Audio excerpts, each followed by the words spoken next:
I've been working on one painting since December or January. One of those. And it feels like it's time to stop hoarding my art. There is a thunderstorm outside. I'm not sure if my microphone is picking up on it or not, but if it is, I just wanted to make that known. But it is time to stop hoarding my art. It's time to stop sitting around and looking at it and wishing it was different, wishing I could do this better or that better or change this. It's genuinely time to stop.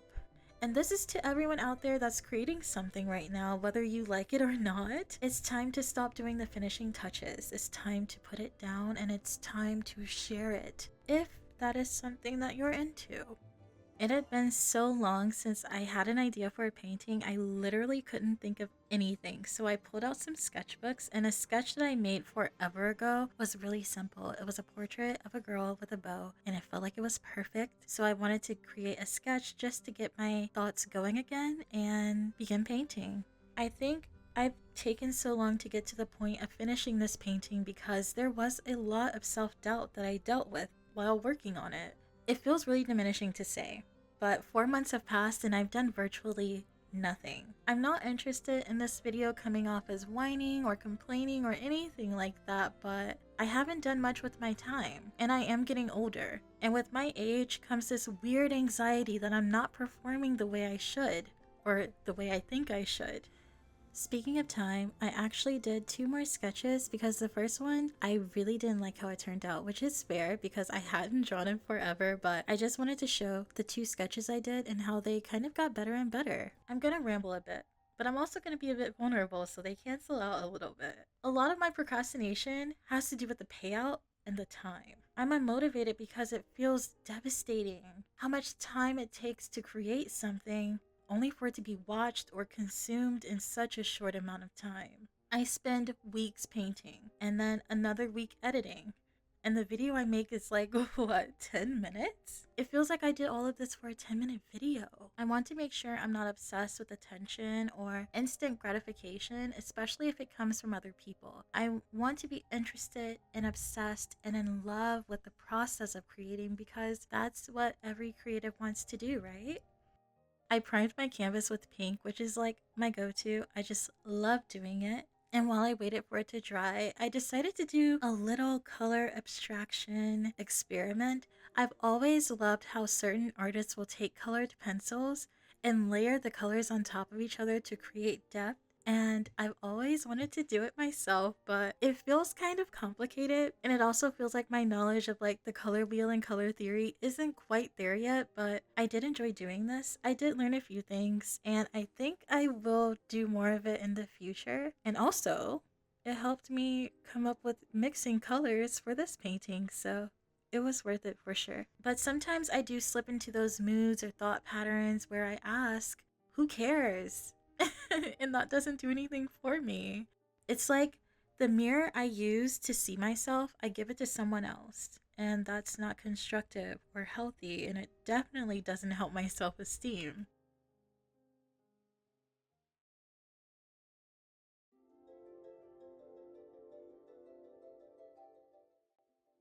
Later that night, after the color theory, color pencil, color abstraction experiment study was finished, I definitely felt like it was time to mix color. I had an understanding of how I wanted the painting to look. I wanted it to be overall kind of cool toned. I wanted there to be blue. Of course, there would be pink somewhere in there, and I wanted the skin tone to be dark with a purple hue to it. Usually, a lot of times with darker skin tones, they are painted with like a blue undertone, and I try to avoid that because sometimes it makes the skin look dull, lifeless.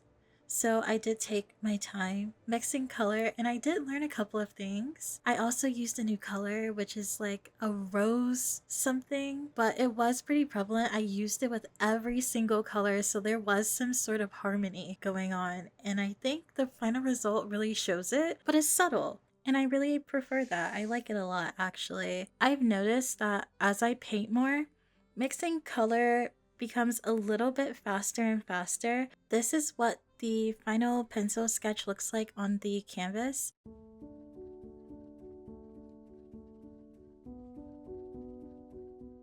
I like to use a colored pencil instead of a normal graphite pencil. Mentally, it just helps. It's less intimidating. I like the way the color shows up, and when I do erase, like just now, it doesn't make a lot of mess. Like it erases, and that's kind of it. It doesn't smear, which it helps because when I paint, because I go bit by bit, it's very important that I follow the lines that I've drawn. It's kind of like I'm coloring in a coloring book. It's very important that I follow the lines. But going back to what I was saying before, where it feels like I spend a lot of time, I pour a lot of my heart out into the art that I create, only for it to be seen for maybe seconds, minutes, and maybe forgotten, maybe not. But the thought that I'm putting so much of myself, which is to me an intimate part of myself, out into the world without really knowing who is seeing it or what they're thinking, it is kind of draining. This may sound kind of negative, or not. Maybe I'm just being a bit dramatic, but this is kind of like a confession. It does feel draining. It does feel defeating. I do feel defeated, but just thinking about it, thinking about writing or drawing, creating music, painting, although it's done once in that moment, it isn't like preparing a meal or a drink. It can be digested over and over again. It can be a hand me down. It can be a gift. It can be something you look at every day, something you analyze, or something that's just pretty. Personally, my videos, I see them as documenting my process, but they're also like a proof of life. Proof that I can think of something, flush it out, create it, and finish it.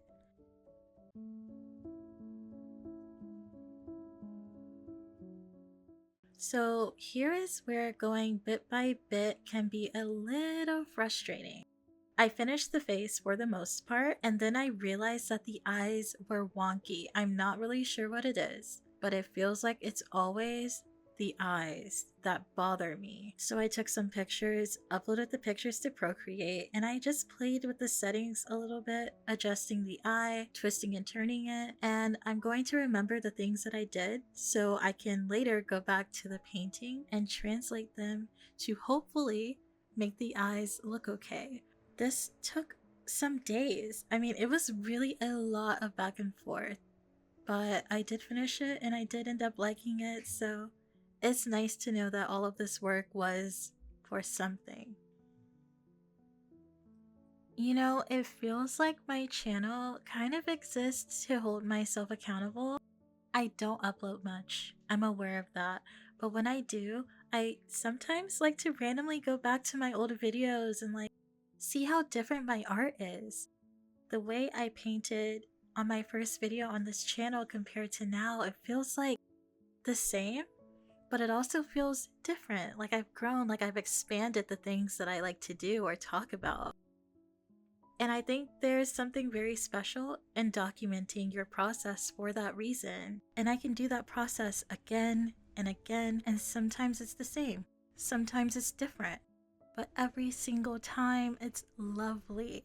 And that's so comforting to think about. So I'll stop saying that I'm doing this for nothing. And to think that is kind of like a trap. It's like I'm stopping myself from moving forward. I'm literally holding myself hostage. I think when something is done, that means it's dead. As if like the only time it had life or purpose or meaning is when it was being created. But I'm making a collection of things. I'm making parts of myself tangible. And that's really, really special. So I'm gonna start telling myself that. And I'm gonna start believing it too. Because it may sound very cliche, but the way you think really does influence the way you move through this world. So I'll try to shift my perspective about why I create art, why I record myself creating it, and why I want to or not to post on YouTube. I finally finished the painting. I spent a long time disliking it, but once it was finished, I can't look at it without smiling. So I wanted to say thank you for spending time with me today and take care of yourself.